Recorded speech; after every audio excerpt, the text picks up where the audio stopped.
Guys लगातार तुम बच्चों के जो क्लास 10 के स्टूडेंट्स हैं सबके मैसेज भर भर के आ रहे हैं कि सर हम लोगों का 27 फरवरी का होने वाला जो पेपर है इंग्लिश का, क्या वो लेंथी और टफ होने वाला है? कैसे क्वेश्चंस आएंगे, out of the syllabus questions आएंगे, डिफिकल्टी लेवल क्या होगा? बहुत सारे कमेंट्स तुम लोगों के आ रहे हैं और आने का एक बहुत बड़ा वजह आई कैन इजीली अंडरस्टैंड कि भाई जो तुम लोगों के ये कमेंट्स आ रहे हैं ना, उसका सबसे बड़ा वजह है कि आज क्लास 12 का इंग्लिश का पेपर कंडक्ट हुआ और उस पेपर का जो रिव्यू पेपर एनालिसिस है वो थोड़ा सा टेढ़ा करके निकलता हुआ नजर आ रहा है और इसीलिए जो क्लास 10 वाले बच्चे हैं वो डरे हुए हैं, कहीं ना कहीं हिचकिचा रहे हैं कि सर क्या कुछ होने वाला है, कैसा आएगा।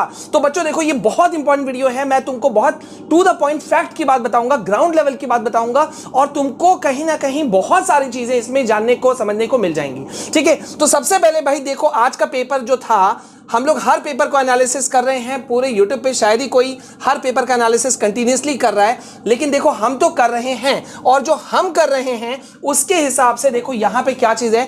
हमने काफी सारे एक्सपर्ट से बात भी किया, स्टूडेंट से भी बात किया और स्टूडेंट्स के कमेंट्स को भी हम लोग देख रहे हैं, फॉलो अप कर रहे हैं और जो निकल करके आ रहा है वो ये है कि आज का क्लास 12 का जो इंग्लिश पेपर था वो उसे कहा जा सकता है lengthy by students. Reading section जो था वो ट्रिकी था, रीडिंग सेक्शन ट्रिकी और लेंथी माना गया। अब क्या इससे तुम लोगों को डरना चाहिए? क्लास 12 वाले भाई से भाई 10th वालों का क्या सरोकार?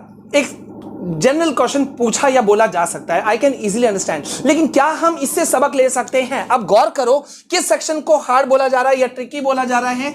रीडिंग सेक्शन को ट्रिकी बोला जा रहा है, जो कि मैं पिछले कई दिनों से लगातार बोल रहा हूं कि जब भी कोई स्टूडेंट कह रहा है कि सर हम सेक्शन ए से शुरू करेंगे, आई वाज सेइंग कि थोड़ा सा संभल के करना। कोई कह रहा है कि हम कहां से शुरू करेंगे, तो ये बहुत बहुत बहुत टफ डिसीजन होने वाला है। लेकिन वेट, अभी हम कुछ और चीजों पे भी यहां डिस्कशन करेंगे, उसको भी जरा देखो, यहां देखना समझना यहां पे जरूरी है। यहां पे स्टूडेंट्स का क्या कहना है कि जो क्वेश्चंस आए वो बिल्कुल सिलेबस से आए हैं, डायरेक्ट आए हैं और सिंपल आए हैं। देखो, एक तरफा एक ही स्टूडेंट का बात सुनने से नहीं चलने वाला, तुमको समझना होगा। देखो, स्टूडेंट्स जो हैं उनके भी बहुत सारे लेवल हैं, कुछ बच्चे जो एवरेज लेवल पे आते हैं, कुछ बच्चे जो लो लेवल पे आते हैं, कुछ बच्चे टॉपर होते हैं। ठीक है, सो डिफरेंट पर्सपेक्टिव हो सकता है, सोचने समझने का तरीका हो सकता है, लेवल हो सकता है और उसके अकॉर्डिंग क्वेश्चन पेपर भी ऑब्वियस सी बात है वैसा ही लग सकता है। ठीक है, लेकिन देखो आज का पेपर का अगर हम बात करें तो यहां पे क्या कहा जा रहा है, सब्जेक्ट एक्सपर्ट्स क्या कह रहे हैं, मैं आपको डायरेक्ट वो चीज दिखाता हूं। सब्जेक्ट एक्सपर्ट्स कह रहे हैं, according to subject experts the question paper difficulty level was average with a balance of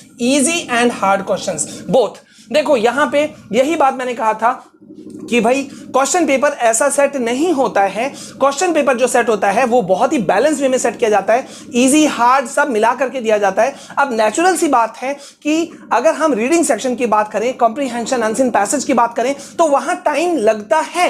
अब जिस बच्चे ने सबसे लास्ट में सेक्शन ए को टच किया होगा, यानी कि रीडिंग सेक्शन को टच किया होगा, आप खुद सोच के देखो कि क्या उसके लिए वो सेक्शन हार्ड नहीं रहा होगा। उसने, देखो मैं बताता हूं हुआ क्या होगा आज के पेपर में। बहुत सारे बच्चों ने सेक्शन सी यानी कि लिटरेचर सेक्शन को ऊपर टच किया होगा, राइट? उसमें उनको बहुत समय लगा होगा, ऑब्वियस सी बात है भाई, 40 नंबर वहीं से आ रहे हैं, 50% मार्क्स आपके वहीं से हैं, तो टाइम तो लगा होगा। सेकंड पार्ट फिर हो सकता है मोस्ट ऑफ द स्टूडेंट्स जो मैं समझ पा रहा हूं, जो हमने बात भी किया, वो ये था कि सेक्शन बी की तरफ वो गए, यानी कि राइटिंग सेक्शन की तरफ, क्योंकि वहां फॉर्मेट लेटर राइटिंग वगैरह था जिसको इजीली तोड़ा जा सकता था और बच्चों ने तोड़ा भी।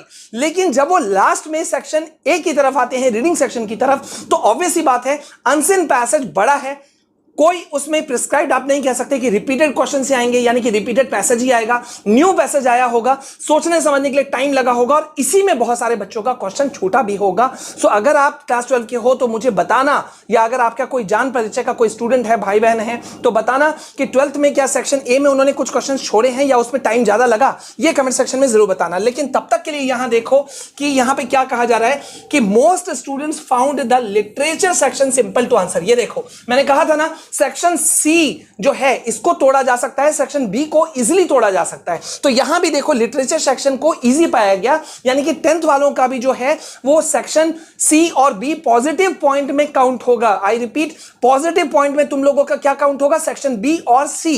ठीक है, the reading passages were criticized by students as lengthy and tricky. देखो जो रीडिंग सेक्शन है उसको क्रिटिसाइज किया है स्टूडेंट्स ने कि भाई वो लेंथी रहा, ट्रिकी रहा और घुमा घुमा के क्वेश्चन पटक पटक के पूछा गया, ठीक है। However most of the questions were direct and easy. हालांकि ये भी बच्चे कह रहे हैं कि भाई पैसेज में जो क्वेश्चन पूछा गया वो डायरेक्ट था, इजी था, लेकिन पैसेज पढ़ने में तो टाइम लगता ही है। और ऑब्वियस सी बात है, यहां पे कुछ हार्ड वर्ड्स भी आपके पास में आते ही हैं, ठीक है। ये देखो, और वही बात यहां पे उठा है कि सबसे इंपॉर्टेंट चीज क्या रहा पैसेज में, that confuse the students were the following words. जैसे कि कुछ वर्ड्स था, रेविशिंग, पेनेंस, ठीक है, रिकॉन्सिलेशन, इस टाइप के जो वर्ड्स थे, इन सारे वर्ड्स ने बच्चों को, इस तरह के वर्ड्स ने फंसा दिया, वो समझ नहीं पाए और टाइम जो है वो कंज्यूम होता चला गया। तो अब मुद्दे की बात आते हैं कि तुम लोगों का पेपर 27 फरवरी को कैसा होने वाला है। देखो बच्चा पार्टी, सीधा सा समझ जाओ, लेवल अलग अलग टाइप के स्टूडेंट्स होते हैं। तो कोई कहेगा सर आज का पेपर बहुत अच्छा गया, कोई कहेगा सर एवरेज था, कोई कहेगा एकदम इजी था, ठीक है। इजी, हार्ड, मॉडरेट, एवरेज, ये सब बातें चलती रहेंगी। लेकिन मुद्दे की बात यह है कि तुम्हें कल क्या करना चाहिए, मतलब 27 फरवरी को तुम्हें क्या करना चाहिए। मेरे हिसाब से सेक्शन बी से अगर तुम शुरू करते हो तो ठीक है, नहीं तो उससे भी पहले अगर सेक्शन ए तुम्हारा जगह लेने वाला है तो सेक्शन ए से शुरू करना, ठीक है। सेक्शन ए से तुम शुरू करना and then you can directly jump to section सी।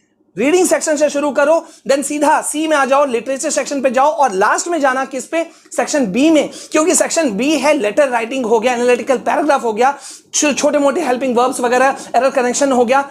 तो मतलब एरर करेक्शन ये सब में तुमको टाइम नहीं लगेगा क्योंकि वहां फॉर्मेट है, टू द पॉइंट लिखना है, तुम निकल जाओगे। लेकिन पैसेज में टाइम लगता है। सो मेरा सजेशन है कि अगर तुम शुरुआत करते हो तो तुम्हें शुरू करना चाहिए सेक्शन ए से, ठीक है। Then you should directly move to section C and at the end सबसे लास्ट में तुम्हें करना चाहिए सेक्शन बी। वैसे ये मेरा पर्सपेक्टिव है, तुम क्या कहते हो ये मुझे कमेंट सेक्शन में जरूर बताना। और यार लो फील करने की जरूरत नहीं है, तुम लोग बहुत फ्लाइंग कलर्स के साथ में निकल करके आओगे, ये मेरा मन कहता है, मेरा विश्वास कहता है कि मेरे बच्चे ना हार नहीं सकते। दिन रात मेहनत किया है मेरे बच्चों ने, वो कहीं से झुकेंगे नहीं। सो झुकना नहीं है, रुकना नहीं है और आगे बढ़ते जाना है। और जब इस सोच के साथ में तुम आगे बढ़ोगे ना तो definitely you are going to crack these things, ठीक है। सो कोई टफ ऑफ नहीं, पॉजिटिविटी के साथ लिख दो कमेंट सेक्शन में कि सर बोर्ड को फोड़ कराएंगे और दबा के लाइक कर दो। अभी के लिए बस इतना, लेकिन इंपॉर्टेंट वीडियोस आने वाले हैं, इंपॉर्टेंट नोट्स आने वाले हैं, वो सब के सब मैं तुमको दूंगा। और इंपॉर्टेंट रिपीटेड क्वेश्चंस जो है वो भी मैं तुमको दे दूंगा, क्लास 10 इंग्लिश का भी, ठीक है। अभी के लिए बस इतना, मिलते हैं नेक्स्ट वीडियो में। जय हिंद, जय भारत।